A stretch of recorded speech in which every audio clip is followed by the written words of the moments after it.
Welcome back to Investing Talk Podcast. Great to be here. Today we're tackling a company and a question we've seen pop up a lot from you, our listeners. Trade Desk, specifically, is now really a good time to buy. Yeah, it's definitely on people's radars. Absolutely. So we've gone through a whole stack of sources for you, looking at recent news, the catalysts, the core financials, technical charts, everything, really. The aim is to give you a clear, concise picture of the investment case right now. And our mission today, well, it's pretty straightforward. Boil down all that information from the sources into what you actually need to know. Okay. And I'll tell you up front, the picture painted by these sources, it's pretty aggressive on the growth side. They're highlighting some serious innovation, really strong financial health, and interestingly, quite a few near-term triggers that could move the price. Triggers, okay. Yeah. So after unpacking all the data points that seem to matter, the sources are supporting an overall bullish rating. A strong one, actually. 9 out of 10. Wow, 9 out of 10, that definitely sets the bar high. It does. Well, if you appreciate this kind of analysis where we sift through the noise for you, please do hit that subscribe button, maybe give us a like, and drop a comment below. Yeah, we love hearing from you. And definitely, if there's a specific company you want us to look into next time, just leave the name in the comments. We do read those. We certainly do. Okay, let's jump straight into it then. A 9 out of 10 rating. That doesn't just happen. What's been going on, say, over the last quarter, the last 3 months, that's built up this really strong bullish feeling around Trade Desk. Right, so you got to rewind a bit back to July 2025. That's where the momentum really seemed to kick off. Their Q2 results came out, and they didn't just meet expectations, they significantly beat them.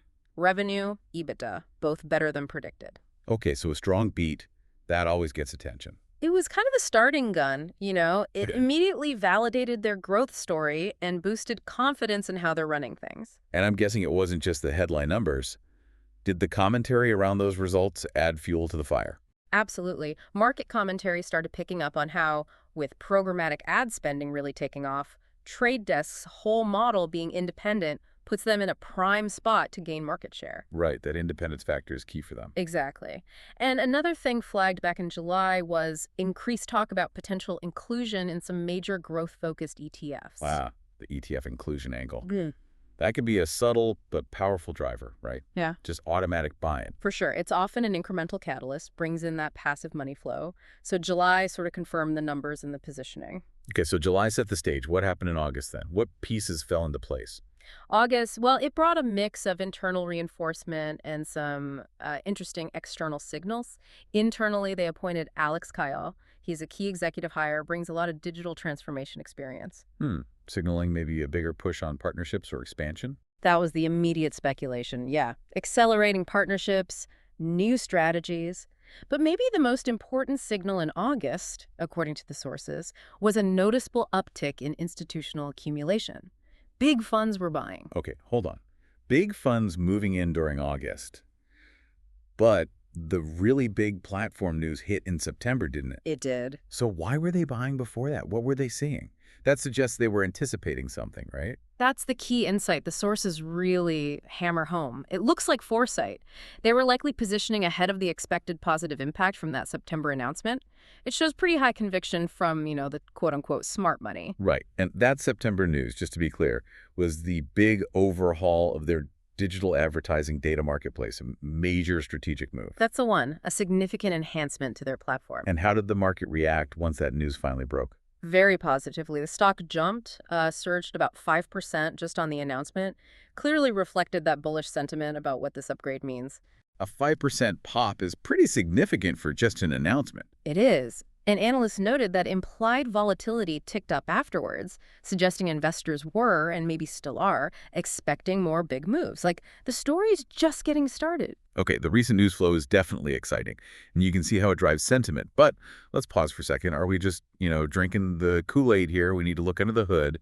Is the fundamental foundation actually strong enough to support this almost perfect 9 out of 10 rating? What are the financials really telling us? That's the crucial check, right? And what's fascinating here, looking at the numbers, is that the growth seems to come with really impressive operating leverage.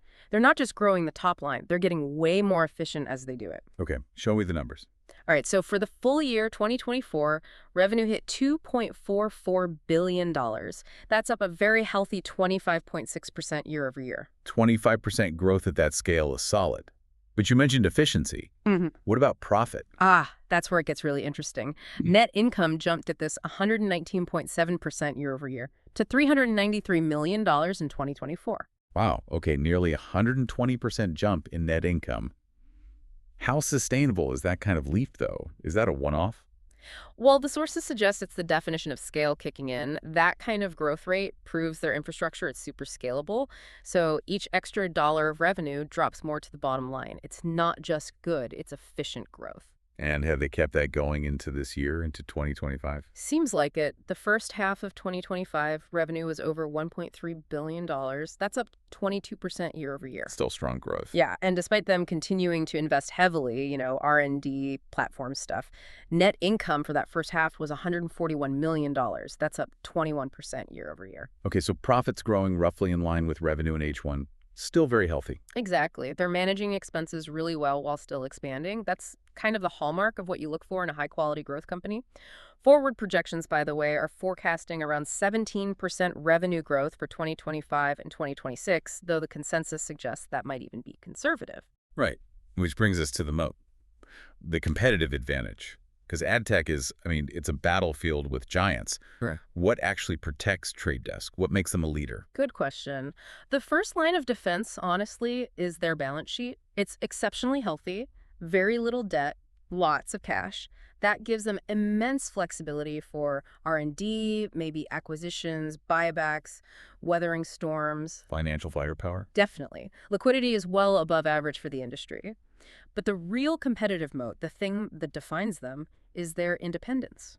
Independence in ad tech.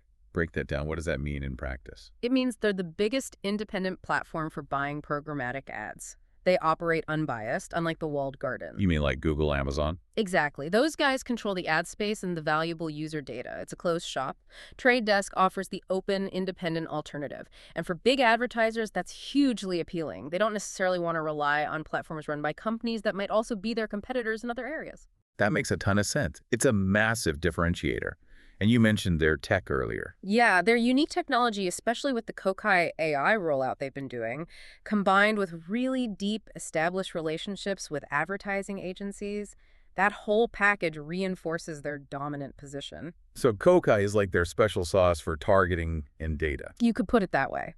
It helps them offer superior data and targeting capabilities to everyone neutrally. This independence and tech edge, it leads to recurring, sticky revenue streams. Clients tend to stay. Okay, so the fundamentals look undeniably solid. That 910 rating is starting to make more sense. Let's pivot to the charts now. What's the technical picture look like? Is the price action confirming this strength, or are there warning signs? Well, the technical setup, according to the sources, is pretty much confirming the bullish trend. Trade Desk is currently trading above both its 50-day and its 200-day moving averages. Okay, classic uptrend signal. Right. It suggests the prevailing trend is upward and, for now, intact. What about shorter-term momentum indicators, things like RSI? Are they showing overheating or still room to run? Good question. The Relative Strength Index, the RSI, it's hovering kind of in the mid-50s to 60 range. Which is seen as? Generally seen as a healthy spot. It confirms strong bullish momentum, but it's not yet in that overbought territory that might signal an immediate pullback risk. And importantly, the MACD indicator is showing positive divergence and an upward trend reversal signal. That's quite favorable. Positive divergence, okay. Now, let's talk about potential upside. The sources mentioned some pretty eye-popping numbers based on past volatility and analyst targets. What are we looking at? Yeah, the volatility context is useful. If you look back over the past 52 weeks, the range was huge, from around $42.96 up to $141.53. Wow, that's a massive swing. Shows what it's capable of when sentiment really gets behind it. Exactly. Now, based purely on the near-term technicals, if the current momentum holds, the sources suggest an upside range somewhere between $46 to $65 is plausible. Okay, $46 to $65 near term, based on charts. But you mentioned analysts. When we look at the professionals covering the stock, what are they forecasting? I gather it's quite a bit higher. Oh, much higher. The consensus among analysts, and we're talking about 34 to 36 analysts here, is a strong buy. Okay, strong buy consensus. Yeah. And the average price target, The average 12-month price target is $91.18. 91.18. Let me just calculate that. Yeah. From current levels, that represents an upside of, wow, over 83%. You heard it right. Over 83% upside implied by the average analyst target. That is just incredible conviction from the street. It Yeah. suggests they think there's a significant valuation gap here. It really does. And some of the top targets go even higher, ranging up to $155. $455, yeah. This wide range and the high average, it signals pretty significant optimism that, especially with these upcoming catalysts we're about to discuss, the stock could see a pretty rapid re-rating. Okay, catalysts. Let's get into that. This seems to be where the immediate action might come from. You mentioned connecting the solid financials and the technicals to short-term triggers. What's on the horizon? Right, this is where it gets really interesting, potentially. The sources lay out several defined events, plus some potent rumors, all expected in the next few months, that could really spark price movement. Okay, let's start with the defined dates. The things we know are happening. What should people mark on their calendars? All right, the sources list 4 key ones in the short term. First up, October 14th. There is expected to be a follow-up call related to that platform launch, probably a product update or PR event to drive more buzz around the data marketplace overhaul. Okay, keep the momentum going from September. Exactly. Then, probably the most critical date, November 5th. That's the Q3 2025 earnings release. Expectations here are really, really high for strong sequential revenue growth. A beat here could be significant. And November also brings confirmation on that institutional buying you mentioned from August. That's right. November 15th is the deadline for institutional investors to file their 13F forms. This will officially show who was buying and how much back in Q3. If those August inflows were as big as flagged, seeing it in black and white could be a powerful confirmation for the market. Got it. Makes sense. One more. Yep, December 2nd. This one's flagged for potential ETF and index rebalancing. It's more of a market structure event, but if Trade Desk gets included or its weighting increases in key indices, that means mandatory buying from passive funds. Okay, those are the knowns. What about the whispers, the rumors, the speculative stuff that could add, as you said, maybe some rocket fuel? Yeah, the sources highlight 4 main speculative catalysts that are circulating. First, there's persistent takeover chatter. Ah, the M&A angle? Right. Unconfirmed reports, mind you, but suggestions of interest from major marketing tech or even cloud companies. Why? Because Trade Desk's data assets and that independent position are strategically very valuable. Interesting. Okay, what else? You mentioned innovation earlier. Tied to that, there's speculation that new generative AI tools might soon be integrated with that big data marketplace overhaul they just announced. That could push them even further ahead technologically. AI is always a hot topic. Definitely. Then there's also ongoing speculation about premium index inclusion. Specifically, talk about candidacy for a prominent large-cap technology index, maybe even by year-end. That would be a step up from general growth ETFs and bring in even more institutional flow. Okay, bigger indices. And the last one. The last rumor revolves around global expansion. Market whispers suggest potential exclusive international partnership, possibly with a major Asian publisher, to facilitate cross-border ad buying. Wow. Okay, any one of those rumors turning into reality could significantly impact the stock price, presumably upwards. That's the thinking, yes. They're seen as high-impact potential game changers if they materialize. This all paints an overwhelmingly bullish picture, reinforcing that 9-10 rating. But, we always need balance. No investment is risk-free. Yep. What are the potential downsides? What are the key risks that could derail this whole thesis? Absolutely crucial to consider the risks. The sources point to a few categories. First, company-specific risks. Things like execution risk. Could revenue growth slow down unexpectedly? Could they face challenges rolling out these big platform transitions, like Kokai? If advertisers are slow to adopt the new features, for example, that's a risk. Okay, execution on their strategy. Then there are broader sector risks. General market volatility, obviously. And ad spending is notoriously cyclical. If there's an economic downturn, ad budgets are often one of the first things companies look to cut. Right, the cyclical nature of advertising. Though I think I saw in the notes, the sources suggest Trade Desk actually tends to hold up better than peers during downturns. That's correct. Historically, their tech advantage and efficiency focus have made them more resilient than some competitors when budgets get tight. But the sector risk is still there. Okay, understood. So, bringing this all together now, the sources land on this very strong bullish rating, 9 out of 10. Can you just crystallize the final rationale? Why such high confidence? The core rationale is pretty compelling when you lay it all out. You've got accelerating growth, both revenue and, importantly, earnings, which analysts believe is currently priced at a valuation low point compared to recent years. Growth at a potentially reasonable price, then. That's the argument. Combine that with an exceptionally strong, clean balance sheet, a really distinct and powerful competitive moat based on that independence factor, and technical signals that are currently confirming the uptrend. And the catalyst. And then layer on top that long list of potential catalysts, both the defined dates coming up soon and those higher impact speculative ones. The combination makes the sources conclude this stock looks well suited for potentially two types of investors. Which are? Short-term traders, maybe looking to play these specific upcoming events, and also long-term investors looking to capture the broader secular growth trend in programmatic advertising, where Trade Desk is a leader. Makes sense. A story with both near-term triggers and long-term potential. Exactly.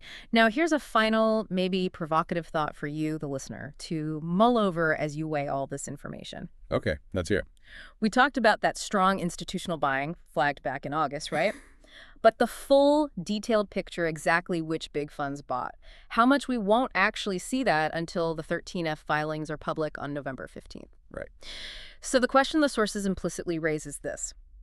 Given that the average analyst target already implies over 83% upside from here, is the current market price already reflecting the high confidence shown by those institutions buying in August?